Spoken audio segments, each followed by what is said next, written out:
के बाद मुजफ्फरनगर मस्जिद विवाद, इतिहास, विवाद और भविष्य। नमस्कार, आप देख रहे हैं जन जागरण मंच। आज का विषय एक ऐसे मुद्दे पर है जिसने बीते दिनों सियासी और सामाजिक हलकों में हलचल मचा दी है। उत्तर प्रदेश के संभल की शाही जामा मस्जिद पर हालिया विवाद अभी ठंडा भी नहीं हुआ था कि मुजफ्फरनगर की एक मस्जिद को लेकर एक नया विवाद खड़ा हो गया। यह विवाद सिर्फ एक मस्जिद तक सीमित नहीं है, बल्कि इसमें 4 दुकानें भी शामिल हैं। सबसे दिलचस्प पहलू यह है कि इस संपत्ति का सीधा संबंध पाकिस्तान के पहले प्रधानमंत्री लियाकत अली खान से बताया जा रहा है। मुजफ्फरनगर मस्जिद विवाद का इतिहास। क्या कहते हैं सरकारी दस्तावेज? शत्रु संपत्ति का मतलब क्या है? इस विवाद के सामाजिक और राजनीतिक प्रभाव और मस्जिद विवाद का इतिहास। मुजफ्फरनगर रेलवे स्टेशन के सामने स्थित यह मस्जिद और 4 दुकानें विवाद का केंद्र बनी हुई है। सरकारी दस्तावेजों के अनुसार यह जमीन पाकिस्तान के पहले प्रधानमंत्री लियाकत अली खान के भाई सज्जाद अली खान की है। यह संपत्ति 1947 के विभाजन के बाद शत्रु संपत्ति घोषित कर दी गई थी।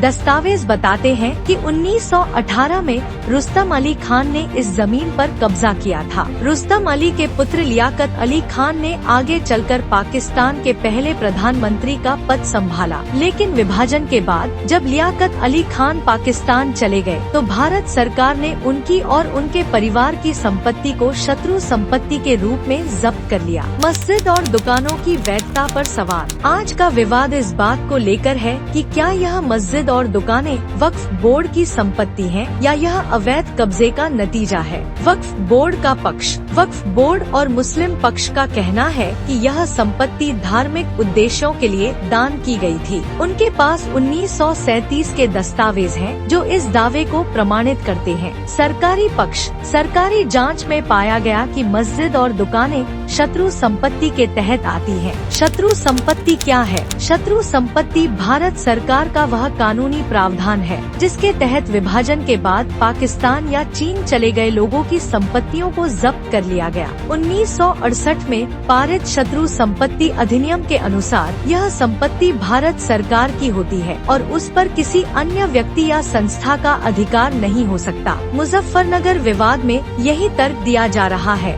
कि यह जमीन शत्रु संपत्ति के तहत आती है और इसे धार्मिक उद्देश्यों के लिए उपयोग नहीं किया जा सकता। विवाद के बढ़ने के कारण यह विवाद तब और बढ़ गया जब 2023 में राष्ट्रीय हिंदू शक्ति संगठन ने इस मस्जिद को अवैध घोषित करने की मांग की। उनका दावा था कि मस्जिद और दुकानों का निर्माण बिना किसी वैध अनुमति के किया गया है। संजय अरोड़ा का बयान। उन्होंने कहा कि मस्जिद का निर्माण मुजफ्फरनगर विकास प्राधिकरण (MDA) से मंजूरी लिए बिना किया गया है। वक्फ बोर्ड का जवाब। वक्फ बोर्ड का कहना है कि संपत्ति उनके रिकॉर्ड में दर्ज है और इसे किसी प्रकार का खतरा नहीं होना चाहिए। यह मुद्दा सियासी रंग भी ले चुका है। मायावती का बयान। उन्होंने इस विवाद को सांप्रदायिक रंग देने के लिए भाजपा और अन्य पार्टियों पर निशाना साधा। स्थानीय प्रशासन का पक्ष। जिला प्रशासन का कहना है कि विवाद का समाधान कानूनी प्रक्रिया के तहत किया जाएगा। सामाजिक और राष्ट्रीय प्रभाव। इस विवाद का असर सिर्फ स्थानीय स्तर पर नहीं है बल्कि राष्ट्रीय स्तर पर भी देखा जा रहा है। सामाजिक सौहार्द। इस तरह के विवाद समुदायों के बीच दूरियां बढ़ाते हैं। राष्ट्रीय सुरक्षा। सरकारी अधिकारियों का मानना है कि शत्रु संपत्ति पर अवैध निर्माण राष्ट्रीय सुरक्षा के लिए खतरा बन सकता है। समाधान की दिशा में कदम। कानूनी समाधान। इस विवाद का हल कोर्ट के माध्यम से निकाला जा सकता है। सामाजिक संवाद। सभी पक्षों को बातचीत के माध्यम से समाधान निकालने की आवश्यकता है। जांच प्रक्रिया। निष्पक्ष जांच इस विवाद को शांत कर सकती है। निष्कर्ष। मुजफ्फरनगर मस्जिद विवाद एक जटिल मुद्दा है जिसमें इतिहास, राजनीति और सामाजिक तानाबाना जुड़ा हुआ है। ऐसे मुद्दों पर हमें संयम और तथ्यों के साथ आगे बढ़ना चाहिए। आप इस विषय पर क्या सोचते हैं? अपनी राय हमें कमेंट सेक्शन में जरूर बताएं। जन जागरण मंच से जुड़े रहने के लिए हमारे चैनल को सब्सक्राइब करें। धन्यवाद।